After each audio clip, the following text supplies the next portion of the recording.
주가지수가 150포인트에 이른 1986년은 주식 60년 주기의 시작점으로 일반인들이 증시에 관심을 기울이기 시작한 때이다.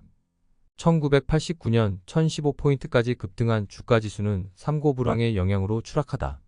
1992년 하락세를 멈춘다. 1992년은 한국 주식시장이 외국인 투자자에게 처음으로 개방된 해이다. 한국 증시의 미래를 낙관한 외국인 투자자들의 대규모 순매수에 본격적인 상승세로 돌아선다. 노태우 정부는 금융의 자율화, 개방화, 범세계화 추세에 부응하여 증권산업의 체질을 강화하고 금융국제화와 자본 자유화를 앞당기기 위해 국내 주식시장을 개방한다. 외국인 투자자의 경영권 위협을 막기 위해 외국인 전체 투자 한도를 상장기업 발행주식 총수의 10%로 제한시킨다.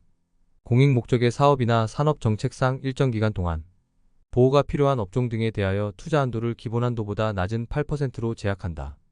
특정 종목에 대한 집중 투자를 방지하고 분산 투자를 유도하기 위하여 외국인 1인당 투자 한도는 발행주식 총수의 3%로 제한된다.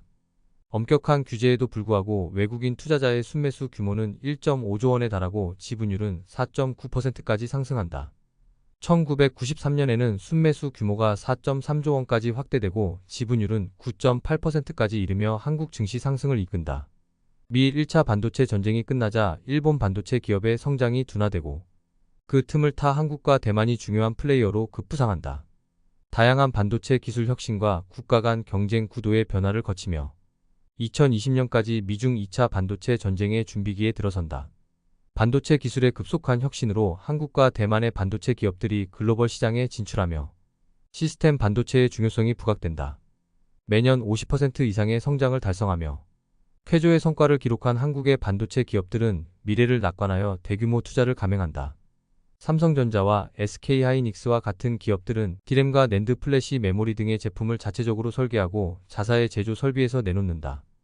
비메모리 반도체는 설계와 제작을 한 회사가 함께 수행하거나 설계와 제작을 분리하여 다른 회사들이 협력하는 방식으로 이루어진다. 설계와 제작을 모두 직접 수행하는 인텔과 같은 회사를 IDM 모델이라 부른다. 복잡한 구조와 맞춤 설계가 필요한 경우 설계만 담당하는 팹리스와 제조를 맡은 파운드리로 회사의 영역이 나뉜다. 퀄컴, 엔비디아, AMD 등은 반도체 설계만을 담당하고 제조는 TSMC와 삼성전자, 글로벌 파운드리와 같은 파운드리 업체에 위탁한다. 미국의 빅테크 기업들 뿐 아니라 퀄컴, 엔비디아, AMD 등은 아예 자체 제조 시설도 보유하지 않는다.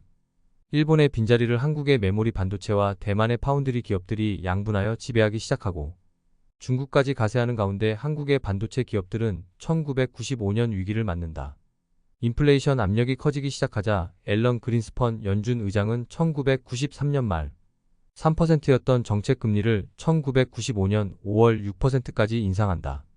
그린스펀은 경제 과열을 막고 물가 상승을 억제하기 위해 이자율의 미세한 조정을 통해 경기 변동을 최소화시켜 물가 안정을 유지시킨다.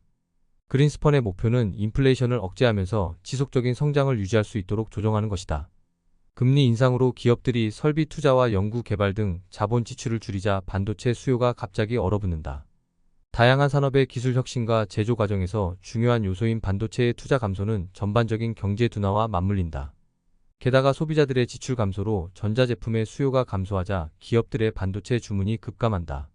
경상수지의 적자를 메워온 단기자본 투자자들이 갑자기 빠져나가며 한국은 통화위기를 맞는다.